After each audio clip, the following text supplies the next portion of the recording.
I used to tell my students that ghosts were just stories we told ourselves to make old buildings feel less lonely. Monsters don't like fluorescent lights, I'd say, flicking the switch in the classroom so the buzzing tubes flickered on overhead. They belong in candlelight and campfires. Here, it's just dust and shadows. They laughed, mostly. 11 and 12-year-olds are experts at pretending they aren't afraid. But the closer we got to the school's demolition date, the more they whispered. Sensei, will Hanako-san move to the new building? What happens to a ghost if you knock the school down? What if she's angry we're leaving her behind? I tried to answer with the usual jokes. Maybe she'll transfer with you. Maybe she'll finally graduate. Maybe she'll enjoy the peace and quiet. It worked until the day someone suggested we test it. Sensei, live stream it, one boy said, waving his phone after class. Go to the third-floor girls' bathroom and call Hanako-san.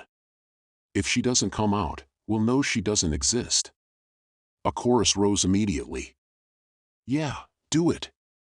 Sensei versus Hanako-san. YouTube teacher. I rolled my eyes. First of all, I said, I am not going viral as that teacher who got fired for going into the girls' bathroom at night. Second, it's just an old story. There's nothing to prove. A girl near the window raised her hand. What about the old wing? She asked quietly. The locked bathroom.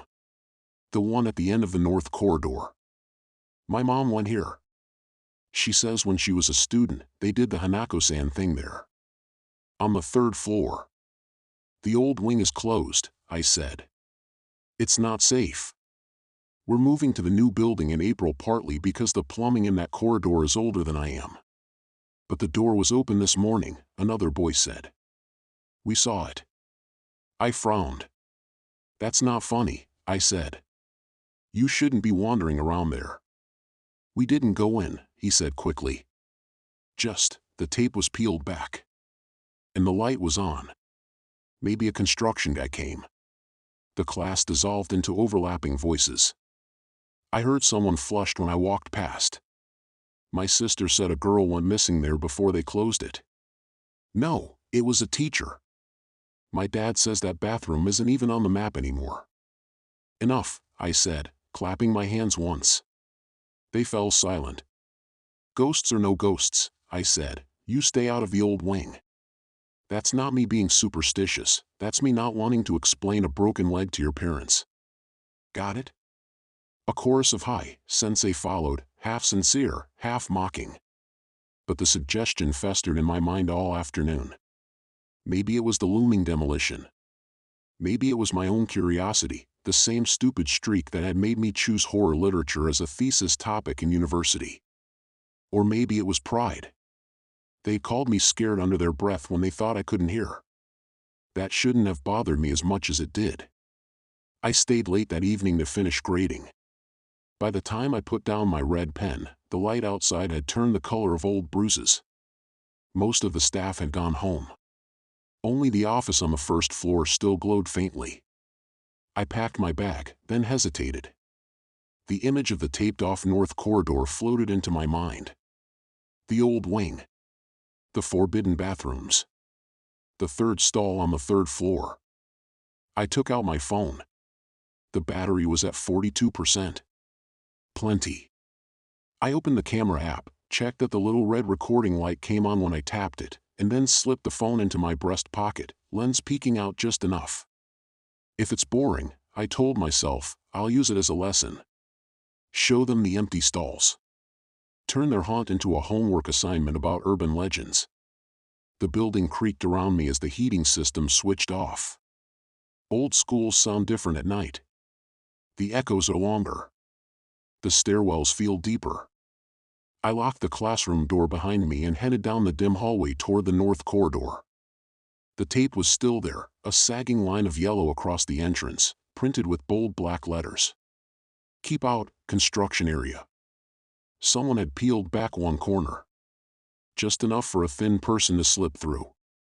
Kids, I muttered. Beyond the tape, the corridor waited. The lights were on. Not bright, just the faint buzz of fluorescent tubes that should have been switched off hours ago. The air smelled faintly damp, like old paper and rain. My steps felt too loud as I ducked under the tape. The floor here was different. Wood, not modern tile, worn smooth by decades of small shoes. My footsteps echoed off the walls. It felt like walking into the throat of something that had forgotten how to breathe. I tapped my phone through my shirt. Recording, I whispered in English, out of old habit. I'm going to regret this. My own nervous laugh sounded thin. I walked past empty classrooms, their windows dark, desks stacked in the corners like bodies piled for evacuation. Posters hung crooked on the walls, corners curling. In the half-light, the smiling cartoon characters looked insincere. Just before the stairs, a faded floor plan was bolted to the wall. I stopped. The north corridor was a blank strip on the diagram, no labels, no rooms. As if someone had erased this whole wing from the school's memory. No bathrooms marked. No third stall. Maybe they just never updated it, I told myself. I moved on. The stairs groaned under my weight. Each step felt like it might be the one that snapped. As I climbed, the light grew dimmer. On the second floor, more tape stretched across the stairwell, but it had been cut in the middle. On the third, there was nothing. Just a long, narrow hallway and the faint hum of a single light at the far end.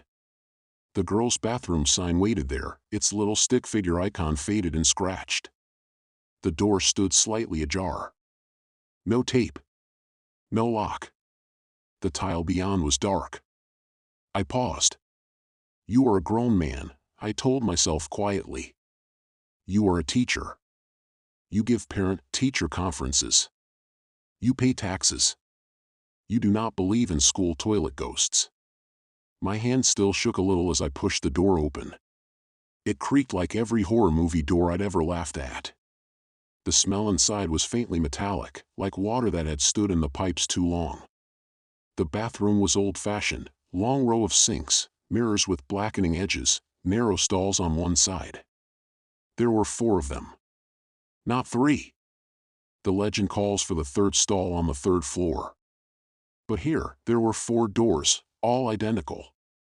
The tiles near the floor were stained with age. The fluorescent tube above the sinks flickered occasionally, buzzing like a trapped insect. The mirrors reflected the empty space behind me, the row of stalls, the open door. No one else. No small girl in a red skirt. No blood. Just the quiet of a place that had not heard footsteps in a long time. I swallowed. Okay, I murmured, forcing my teacher voice to the surface. Let's make this educational. I faced the stalls. Left to right, 1 to 4, I said, counting. So this one.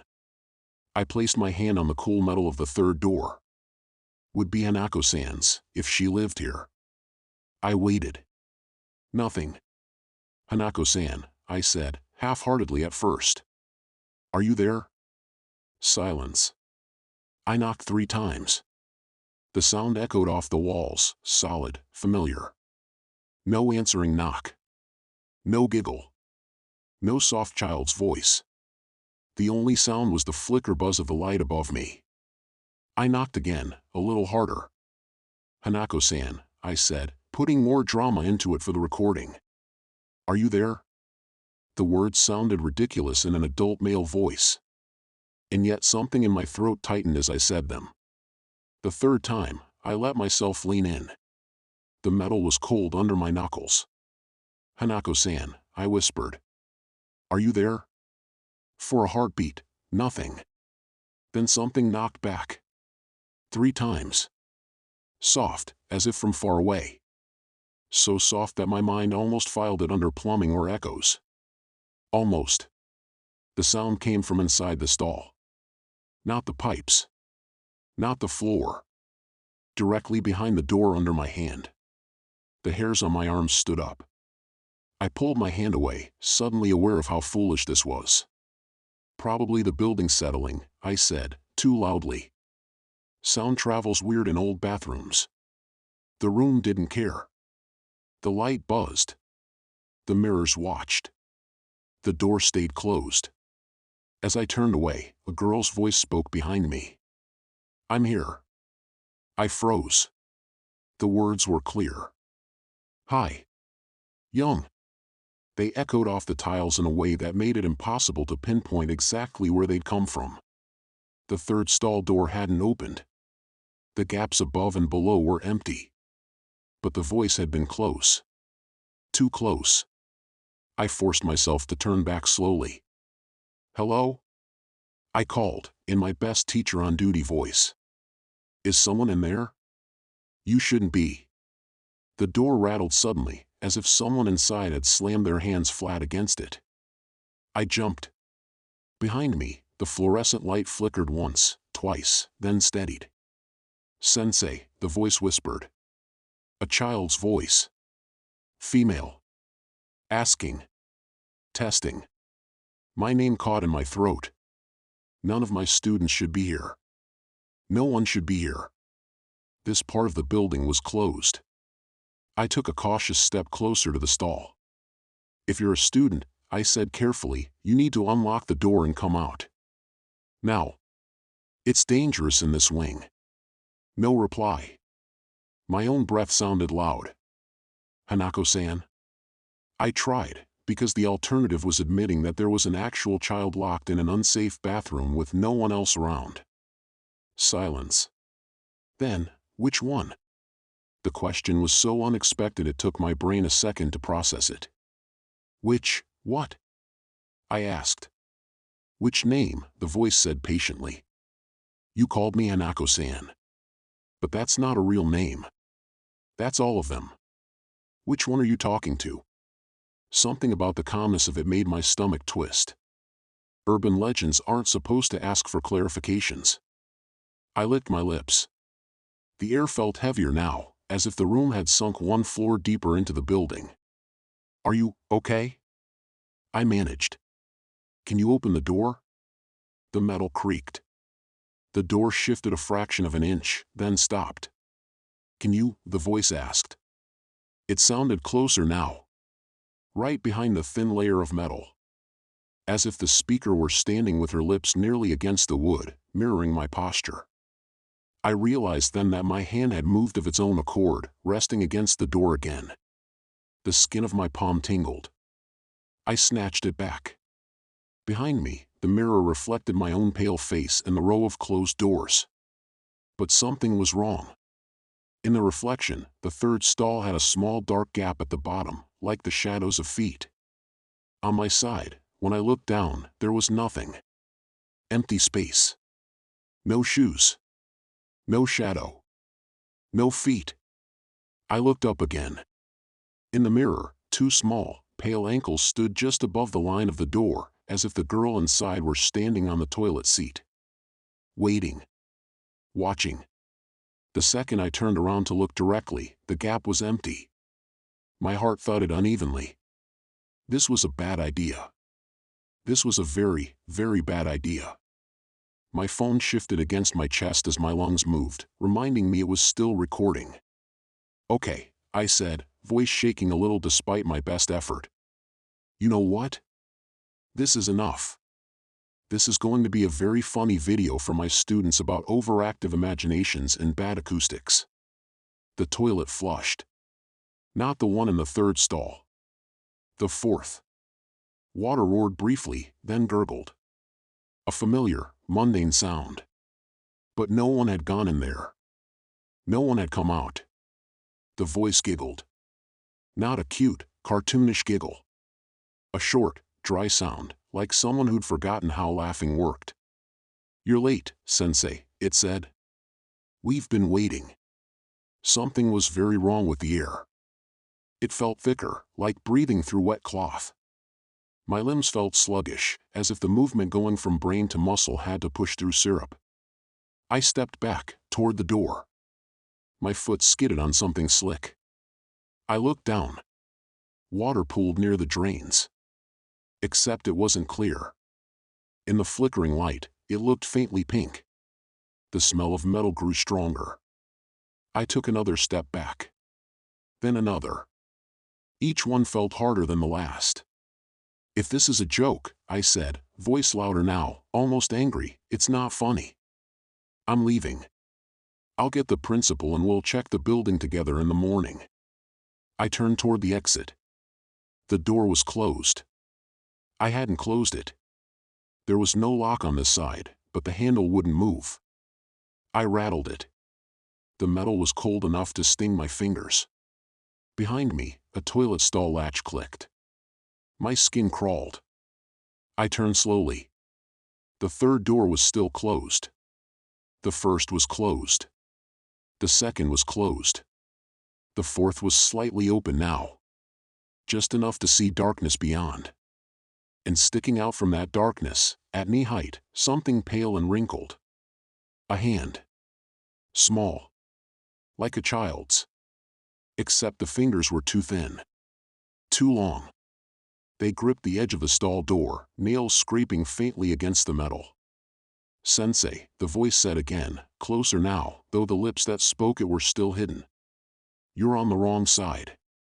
Panic is a strange thing. Part of your mind is screaming at you to run, to kick the door, to break the window. Another part sits down with a notebook and takes careful observations. Tile pattern. Light flicker speed. Sound direction. As if details will save you." I edged sideways along the sinks, keeping as much distance as I could between myself and that half-open stall. The hand withdrew, sliding back into the shadow like a spider into a crack. The door swung shut. All 4 stalls were closed now. All 4 bolts clattered down at once. Tap. Tap. Tap. Tap. My heart hammered in my ears. "Let me out," I said, trying to keep my voice firm. "Now. This isn't funny." Silence. Then, from the third stall, came the sound I'd been dreading. Knock. 3 times. Soft. From inside. "Sensei," the girl's voice whispered. "You didn't answer my question." My throat was dry. I swallowed. "Question," I repeated, buying time. "Which name?" she said, patient as a teacher correcting a slow student. "You called me Hanako-san. But that's just what they remember. Not the real one." The mirror behind me showed all 4 doors. In my peripheral vision, something small and white pressed briefly against the third stall's gap, like a palm testing the thin air. In the reflection, the handprint smudged across the bottom of the door. In reality, nothing touched the metal. What happens if I pick the wrong one? I asked before I could stop myself. The voice sounded pleased. "You already did," it said. I don't know when exactly I realized the bathroom was bigger than before. Maybe it was when I glanced at the far wall and saw another sink where there hadn't been one. Or when I noticed the row of stalls had 5 doors instead of 4. I blinked. Counted. 1, 2, 3, 4, 5. Brick pattern tiles extended further than they had when I'd entered. The fluorescent tube multiplied into 2, then 3, buzzing in uneven chorus. My brain scrambled for explanations. Stress. A vestibular problem. A trick of perspective in the mirror. "It's a hallucination," I told myself aloud. "You're scaring yourself. Look away from the mirror. Go to the door. Count your steps. Use reality like a rope." I took 1 step toward the exit. Then another. The door didn't get closer. The sinks didn't move. The stalls didn't shrink. It was like trying to walk in a dream where distance stretches. Behind me, water dripped steadily. Plink. Plink. Plink. "You shouldn't have said my name," the girl whispered. "Not the borrowed one. Not the one for stories. You're supposed to say the one that belongs to this school." Her tone was almost scolding. I laughed, high and strained. "You mean a specific Hanako?"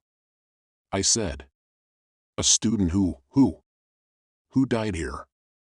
Who became a rumor?" "They said a girl disappeared," I remembered the students muttering. "They said she killed herself. They said she was pushed."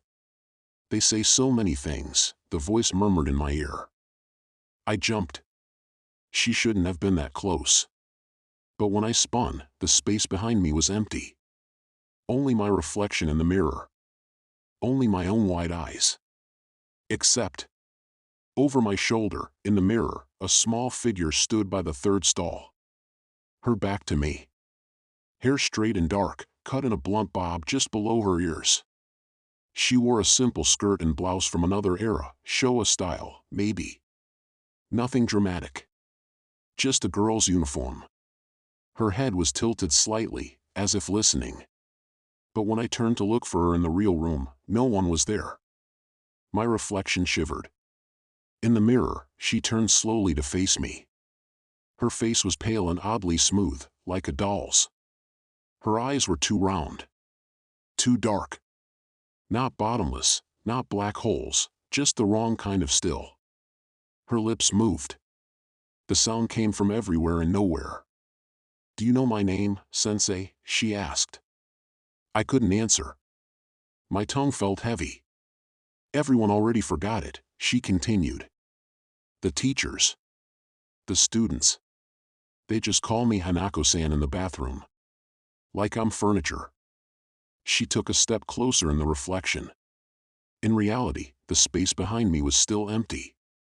But I felt a faint movement of air, as if someone had walked past. Something cold brushed my elbow. I flinched. The girl giggled again. "Do you know what happens to a name when nobody says it anymore?" she asked. "It starts to rot. Like meat. Like a body under the floor." I thought of my students. Of how easily they flung Hanako-san around. Of how none of them had ever asked if there had been a real girl once, with a real family and a real seat in a real classroom. Why does it matter? I forced out. You're a ghost, right? You haunt toilets," you answered Hanako-san. The mirror cracked. Not enough to shatter. Just a single jagged line running from top to bottom between us. Her reflection blurred, then sharpened. "You think that's all I am?" she hissed. Her voice was no longer childlike. Something deeper wrapped around the words. Something heavy. Old. "You build a story around me to teach your kids to be brave," she said. "To give them a thrill between math and lunch. You make me a mascot. An icon. But you don't remember why I'm here." She leaned closer to the glass. Her breath didn't fog it. "I died here," she said simply. The sentence hung in the air like moisture. "In that stall," she added, tilting her head toward the third door. "During class. While everyone else was reciting kanji. No one noticed I was gone until the bell rang. And by then, I was already part of the pipes." My throat clenched. "How?" I asked before I could stop myself. Her eyes darkened. "It doesn't matter," she said. Falling. Pushing. Slipping. Hands. Rope? Knife. Rumor made it muddy. "Didn't you read the principal's old file, Sensei? That's what you teachers do, isn't it? Paper over problems. Lock the door. Paint over the stain." I thought of the blank corridor on the floor plan. The way this wing had been erased. Not repaired. Not honored. Just removed. "Your school decided it was easier to turn me into a story," she whispered. "Something to laugh at." Hanako-san in the toilet. Tap, tap, tap. "Are you there?" Her smile widened. "So I learned to live in the story," she said. I learned to answer. The toilet in the third stall flushed. Water roared again, louder this time, echoing strangely. The bowl must have been empty. The pipes must have been dry. Still, the sound filled the room. It didn't gurgle down. It rose. The water in the open drain near my foot shimmered. Pink deepened to red. "Every time someone knocks," Hanako said, "they feed me. Not with blood. With belief. With fear. With the feeling in their chest when they wait for an answer." She took one step closer in the mirror. In reality, I felt the faint weight of a small hand rest against my back. Just for a moment. If you knock as a child, I only take a little, she murmured. A nightmare. A shiver. A piece of courage I don't think you'll use anyway. Enough to keep me from sliding all the way down the drain. Her small fingers curled. If a teacher knocks, she said, I get greedy. The room shuddered. Tile lines shifted subtly, like the bathroom were breathing. My phone vibrated suddenly against my chest, as if someone had called. The sound startled me so badly I gasped. Hanako tilted her head in the mirror. Oh, she said. You're recording. I slapped my hand over my pocket. She smiled. Good, she whispered. Stories need witnesses. The stall doors, all 5 of them now, rattled in unison. Then their bolts slid up. One by one. Click. Click. Click. Click. Click. None of them opened. The air grew colder. My breath fogged softly. Why did you come, sensei? Hanako asked conversationally. Curiosity? Pressure from your students? Boredom? I thought of the boy waving his phone.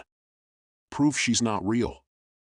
I thought of myself, rolling my eyes, feeling the sting of being called scared. I wanted to show them there was nothing here, I admitted. That it's just an empty bathroom. Just a story. Her smile shrank. For the first time, her expression looked less like malice and more like something else. Hurt. You wanted to prove I was nothing, she said quietly. Again. She looked up. In the mirror, water began to trickle down the wall behind her, seeping from nowhere, running in thin red lines. It pooled around her shoes. The tips of them faded, color leached by damp. I tried to leave, she said. Did you know that? I tried to go home. But every corridor led back here. Every window showed the stalls from the outside. Every door opened onto the third one. The school bound me to my death. So I decided I'd bind it back. Her eyes gleamed. I made sure no one forgot there was a girl in the bathroom, she said. Even if they forgot my name. I scraped and whispered and slammed doors. I let them turn me into a game. You knock. I answer. You scream. You run. You laugh about it later. Her gaze shifted to mine. But you're the first teacher in a long time to knock alone, she said. And stay. The water around my shoes was red now, at least in the reflection. On the real tile, it was still just damp, faintly discolored. My brain clung to that difference like a life raft. You don't have to keep doing this, I said, surprising myself.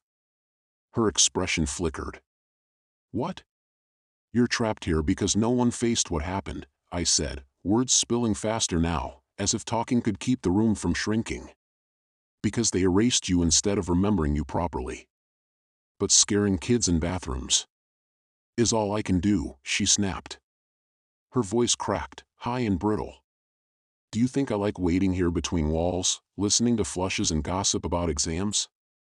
Do you think I enjoy being a punchline? I want out. But the only doors I have are the ones people knock on in their heads.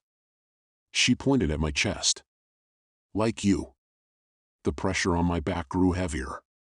It was as if someone small had leaned their entire weight against me. The tile under my feet grew slick. I could feel it now, not just see it. Cold wetness licked at my socks through my shoes. I can't leave this bathroom, she whispered. But you can. You can walk out. Talk. Post. Spread me. Teach them to say my name properly. Not just Hanako-san, but the girl who died in this school because nobody was watching. Her fingers curled into the fabric of my shirt. Or you can stay, she added. And then when they knock in the new building, maybe you'll be the one who answers. The idea of myself as a story, a joke kids told in whispers, sent a jolt of cold horror through me deeper than any ghost. Sensei in the toilet, I imagined them saying, giggling. If you go at night, he's still grating inside. Hanako watched my face. You're good at telling stories, she said softly. You narrate. You explain. You laugh. You make it safe. But for me, it wasn't safe. It was just a bathroom. I went alone because I didn't want anyone to see me cry. I never left. She lowered her eyes. For a long time, the only thing that changed was mold on the walls, she said. Then the first rumor started. Hanako-san lives in the third stall. I heard them say it. I laughed, even though I didn't have lungs anymore. I thought, at least they're saying something. She looked up again. Her gaze was sharp. Is that what you want from me? She asked. To stay a half-remembered rumor in a building that's about to be knocked down? To be buried under the new foundation? To finally vanish because no one bothers to knock anymore? The idea of that silence, that erasure, pressed against my ribs. I thought of the floor plan with the blank corridor. Of the tape across the entrance. Of the way the lights here still burned. Why are the lights on? I asked, suddenly. She smiled faintly. Because the building still remembers me, she said. Even if the teachers say they don't. Old wood doesn't forget footsteps. Pipes don't forget weight. Systems don't forget errors. She tilted her head. So, she said. What kind of teacher are you? The kind who tells his students, don't worry, it's just a story? Or the kind who tells them, listen. This happened. We made a ghost to hide it, but the girl is still here? The weight on my back eased. The wetness around my shoes receded. The room felt a fraction larger. I stared at my reflection. At Hanako's reflection beside me. At the cracked mirror between us. I don't want to be your messenger, I said honestly. I don't want to make you more powerful. More angry. Her eyes softened, just for a heartbeat. I don't want power, she said. I want a funeral. The word hit me harder than any threat. A funeral, I repeated. A proper one, she said. With my name. Not Hanako-san. The one my mother screamed in the hallway when they finally told her. The one they scratched out of the attendance book when the inspectors came. Her fingers loosened their grip on my shirt. She stepped back in the mirror. In reality, the pressure behind me vanished. I can't go to the office, she said. I can't pull files. I can't talk to the principal in polite phrases. I can only bang doors and whisper in pipes. Her eyes found mine again. You can, she said. If you walk out of here. The door handle behind me clicked. I turned. It moved now. Freely. The bathroom door stood slightly ajar. The hallway beyond was dim but unmistakably there. Real. I could leave. I could run, never come back, never mention this to anyone. In a few months, the old wing would be rubble. New concrete. New plumbing. New legends. Maybe she'd sink away with the dust. Maybe she'd find new pipes. Or maybe she'd be trapped forever in whatever cavity of air the demolition left behind. Or... I looked back at the mirror. Hanako watched me calmly. Will you let me go if I do this? I asked. She blinked, slowly. I don't know, she said. No one's tried. Her honesty startled me. I'm tired, she added quietly. That's all I know. I've been answering doors for decades. I'd like to forget how many taps it was. Silence stretched between us. The fluorescence buzzed. Far away, a desk creaked as the building settled. Finally, I nodded. Tell me your name, I said. Her expression changed. The hardness melted. The girl she might have been surfaced for a second. My name is already in the files, she said. You'll find it. You're a teacher. You know how to read what's between the lines. But I'll give you this much. She leaned close to the glass. Her lips brushed my ear on the other side of the mirror, voice barely audible. One word. Not Hanako. A simple, two-syllable given name, common in its time. It tasted like dust and chalk in lost recess when I repeated it in my mind. And the date, she added. 3rd floor. 3rd stall. 3rd period. 3 is easy to remember. That's why they kept it for the story. She smiled crookedly. Go, she said. Before the building changes its mind. I swallowed. Nodded once. Turned toward the door. My hand closed around the handle. It was warm. Real. I stepped into the hallway. The air outside felt thin and clean. No buzzing. No dripping. Just the distant hum of a vending machine downstairs and the muted rumble of traffic from far beyond the school grounds. When I looked back, the bathroom looked normal. 4 stalls. 1 light. Door half open. No extra sinks. No red water. Just an old, tiled room waiting for demolition. Hanako's face did not appear in the crack. Her voice did not call my name. I walked away. In the morning, I went to the principal's office. He gave me the teacher's version of a polite smile. Tobe-sensei, he said. Is there something you need? You look like you didn't sleep. I didn't, I said. Sir, I'd like to look at some old records. From the year show of 58. Student attendance. Incident reports. His smile faded. Why? He asked. I chose my words carefully. I heard an old story, I said. About a girl who died here. In the old wing. In a bathroom we no longer use. I think we owe her more than a rumor. He stared at me for a long moment. Then he sighed. You've been teaching here 3 years, he said. Most people don't last that long in this building. I suppose you've earned the right to carry one more weight. He unlocked a lower cabinet. Pulled out a cardboard box with dust on the lid. When he opened it, the smell of old paper and something faintly sweet drifted out. He spread a few folders on the desk. This never leaves this room, he said quietly. And you never discuss it with students. The board buried it for a reason. I nodded. He left me alone with the files. The incident report was near the bottom. Dated in careful handwriting. 3rd year, Class B. Female student found unresponsive in 3rd floor girls' washroom during 3rd period. Attempts at resuscitation failed. Cause of death, recorded as accidental injury/possible self-harm. Name, exactly the one Hanako had whispered in my ear. My stomach lurched. A grainy black and white photo was paper-clipped to the report. It showed only the stall door and the feet visible beneath it. School shoes. Socks. A thin trickle of something dark seeping across the tile. I covered the picture. My hands shook a little. There was no mention of rumors. No mention of the stall being closed. No note about how the other children had reacted. Just the bureaucratic language of systems moving on.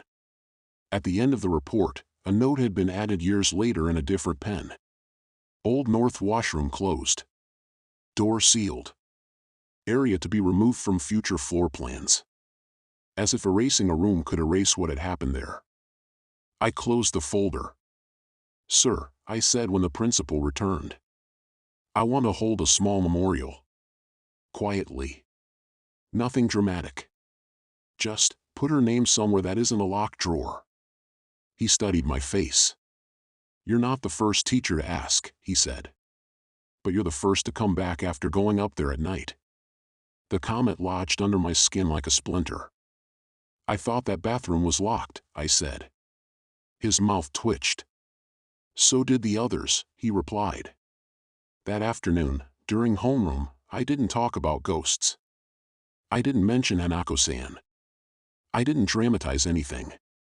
I just set a small framed sheet of paper on the windowsill. On it, in black ink, was the girl's real name. No cartoon art. No blood. Just neat characters, underlined ones. This school is going away soon, I told the class. Before it does, I want to try something. When you leave today, if you want to, bow here once. Silently. Not because of a ghost story. Because a student once died in this building, and we pretended she was a rumor instead of a person. I think we can do better. They fidgeted. Some looked uncomfortable. Some curious. One boy raised his hand. "Sensei," he said, "is this the real Hanako-san?" I shook my head. "She may be the source of that story," I said. "Or not. Urban legends mix people together. But whether or not she's the Hanako-san you talk about, she was real. She had a desk. She had friends. She had a bathroom she thought was safe." I hesitated. "Be careful with names," I added. "They belong to someone, even if you only use them for a joke." After class, some children lined up. Some didn't. I didn't force them. The ones who did bowed quickly, awkwardly, not quite knowing what to do with their hands. But they said her name. Softly. Once. Not Hanako-san. The real one. The building seemed quieter that evening. The next day, the lights in the old wing were off. Completely. Even when I flicked the switch near the taped corridor, nothing buzzed. When I peered past the tape, the darkness there felt heavy but still. Not hungry. Not breathing. I did not go up to check the bathroom. I didn't need to. You're listening to this far away from my little school. Maybe you're thousands of kilometers away. Maybe you're watching on your phone, in your own bathroom, door closed, earbuds in. When you hear Hanako-san, you probably picture red skirts and blood, mirrors and jump scares. You don't picture a girl alone during third period, crying quietly in a stall because the world outside that thin metal door hurt too much. That's what the story hides. That's what we lock away with tape and floor plans and jokes. Toilet ghosts are silly. Safe. They let us laugh at fear. But the first time someone knocked 3 times on that door after she died, and asked, "Hanako-san, are you there?" I think she answered honestly. I was. If, after hearing this, you still want to play the game, go to the third stall on the third floor, knock 3 times, ask if she's there, do what you like. Just remember. When someone answers from the other side, it might not be the ghost you've been told to expect. It might be the echo of a real voice, asking a question back. Do you remember my name?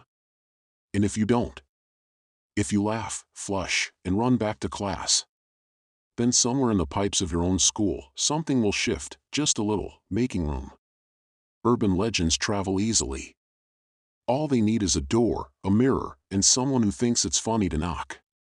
3 times. Softly. In the wrong place.